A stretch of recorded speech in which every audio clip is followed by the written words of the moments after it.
perempuan yang ditemukan tewas di Tanjung Sengkuang pada Rabu 30 November belakangan diketahui bernama Rizka. Rizka merupakan ibu satu anak yang kesehariannya bekerja sebagai pemandu lagu di sebuah kafe di kawasan Bengkong. Rizka pertama kali ditemukan oleh sang ibu di kamar sekira pukul 7 pagi. Saat ditemukan, Rizka dalam posisi telentang dan terdapat beberapa luka memar di bagian tubuhnya.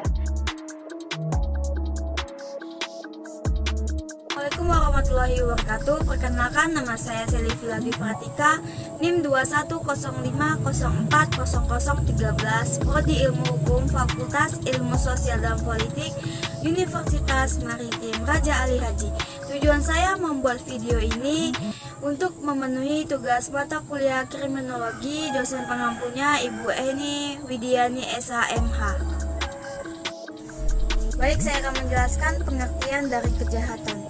Kejahatan sering diartikan sebagai perilaku pelanggaran aturan hukum, akibatnya seseorang dapat dijerat hukuman.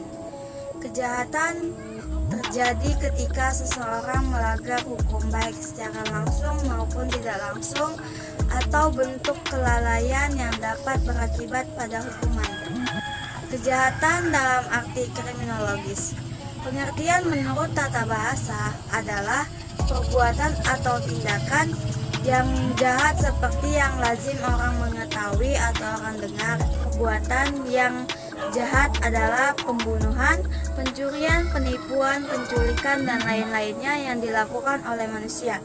Faktor penyebab terjadinya kejahatan yang pertama adalah seseorang melakukan tindakan kriminal, diantaranya yaitu pertentangan dan persaingan kebudayaan, perbedaan ideologi, politik, kepadatan dan komposisi penduduk, perbedaan distribusi kebudayaan, perbedaan kekayaan dan pendapatan, mentalitas yang labil, unsur-unsur kejahatan terhadap kemanusiaan, pencurian, pemusnahan, penipuan, pemerkosaan dan pembunuhan, dan lain sebagainya. Di sini saya mengambil kejahatan yang ada di darat, yaitu pembunuhan. Pengertian pembunuhan. Pembunuhan adalah suatu tindakan untuk menghilangkan nyawa seseorang dengan cara yang melanggar hukum maupun yang tidak melawan hukum. Pembunuhan biasanya dilatar-belakangi oleh bermacam-macam motif, misalnya politik, kecemburuan, dendam, membela diri, dan sebagainya. Pembunuhan dapat dilakukan dengan berbagai cara. Adapun dasar hukum pembunuhan yang termasuk di dalam pasal 338 KUHP yang merumuskan bahwa barang siapa sengaja merampas nyawa orang lain diancam karena pembunuhan dengan pidana penjara paling lama 15 tahun. Faktor utama pemicu pembunuhan adalah konflik sosial emosional, karena seseorang merasa kecewa, sakit hati, atau dendam kepada orang lain secara ekstrim. Pelampiasan rasa kecewa tersebut, sakit hati, dendam, dan amarah dilampiasi dengan cara membunuh orang lain. Contoh kasus yang saya ambil ialah kasus pembunuhan di Batam pada Rabu 30 November 2022 silam, yaitu suami membunuh istri. Belum kita ketahui faktor penyebab dari apa yang suami ini membunuh istrinya.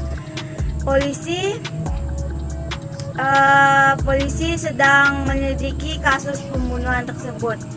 Jasad korban ditemukan sudah tidak bernyawa di kamar rumahnya oleh ibu kandungnya atau mertua dari suami selaku pelaku dari pembunuhan istrinya sendiri. Mungkin itu saja yang bisa saya sampaikan. Kurang dan lebih saya mohon maaf. Saya akhiri dengan mengucapkan wabillahi taufiq walhidayah. Wassalamualaikum warahmatullahi wabarakatuh.